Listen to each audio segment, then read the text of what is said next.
কড়াইটা আমার গরম হয়ে গেছে, আমি গরম মশলা দিয়ে দিলাম। এবার দেব তেল।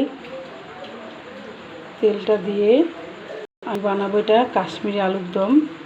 তেলটা দিয়ে দিয়েছি, গরম মশলাগুলো দিয়ে দিয়েছি। তেলটা আমার গরম হয়ে গেছে, এবার আমি মশলাটাকে ঢেলে দেবো আস্তে আস্তে। মশলাটাকে ঢেলে দিলাম, এবার নেড়ে দেবো।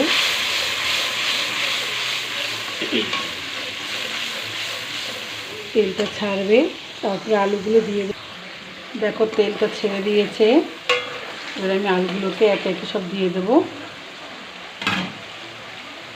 সিদ্ধ করে নিয়েছি আলুগুলো আগে। আলুগুলোকে নাড়বো, নেড়ে নিয়ে জলটা ঢেলে দেবো। এবার আমি জলটা দিয়ে দেবো। এই জলটা দিয়ে দিলাম, জলটা আমার দেওয়া হয়ে গেছে। বেশি জল দেবো না, এবার নাড়বো, নেড়ে দিলাম। এবার একটু উতাল আসুক, উতাল ফুট আসুক। এবার আমি ওই মশলাগুলো আবার দিয়ে দেবো। কাশ্মীরের আলুর দমের লাস্টের মশলাটুক দিয়ে দিলাম আমি, ওটা দিয়ে আমার হয়ে গেছে। নেড়ে দেবো, নেড়ে এবার একটু ঘি গরম মশলা নাড়িয়ে আমি ওটাকে নামিয়ে ফেলবো।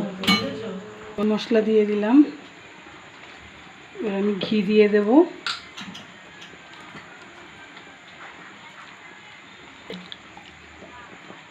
ঘি দিয়ে দিলাম,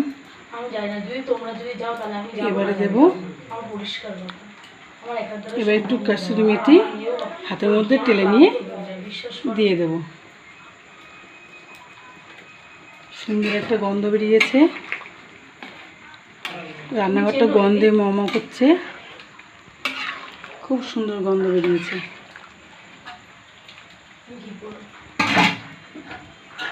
খুব সুন্দর গন্ধ বেরিয়েছে। এবার এটাকে নামিয়ে ফেলবো। এই যে দেখতে দারুণ হয়েছে। এবার এটাকে নামিয়ে ফেলি।